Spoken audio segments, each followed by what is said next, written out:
নমস্কার, কেমন আছেন সবাই? তো আজকে হচ্ছে রবিবার, তাই ঘুম থেকে একটু দেরি করেই উঠলাম। তো উঠে নিয়ে দেখছি রোদ অনেক উঠে গেছে।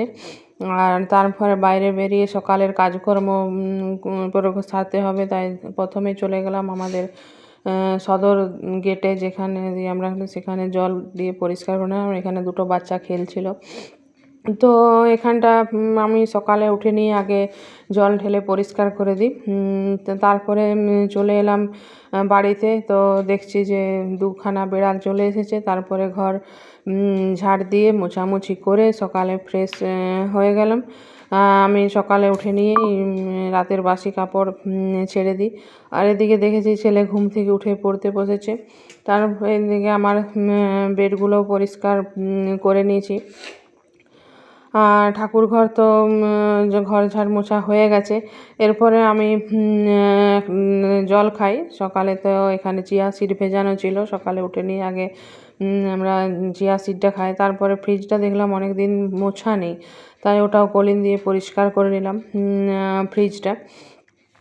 আর তারপরে আবার চলে গেলাম রোদ পরে স্নান টান সেরে আজকে ভাবছি রান্না করব, কারণ অনেকটা দেরি হয়ে গেছে, তাই পুজো করতে দেরি হয়ে যায়। তো স্নান টান সেরে পুজো করে যে দেখুন পুজো আমার হয়ে গেল। এরপরে মুখ টুক পরিষ্কার করে চলে গেলাম রান্নাঘরে।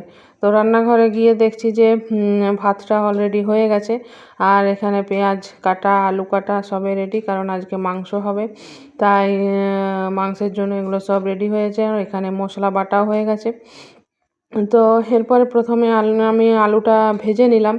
আলুটা ভেজে নিয়ে তারপরে মাংসর মশলাটা কষে নিয়ে তারপরে মাংসটাও কষে নিলাম। তো আজকে শুধু ভাত আর মাংসর ঝোলেই হবে, কারণ আজকে আর অন্য কিছু রান্না করলাম না। এমনিতে দেরি হয়ে গেছিলো, আর খেতে জলখাবারও খাওয়া হয়নি, ভাবলাম একেবারে ভাতেই খেয়ে নেব। তো মাংসের ঝোলটা এখানে ফুটে এলো, তাই গরম গরম ভাত আর মাংসের ঝোল আমরা খাবো। তো এখানে একটু রান্না বান্না করে আর রোদে চলে এলাম একটু রোদ নিতে, ঠান্ডা লাগছিল সকালে স্নান করে। তো এখানে খেতে বসে গেছি ভাত আর এই যে দেখুন মাংসের ঝোল। তো ওকে টাটা, বাই বাই। ভিডিওটি কেমন লাগলো লাইক কমেন্ট শেয়ার অবশ্যই করে দেবেন।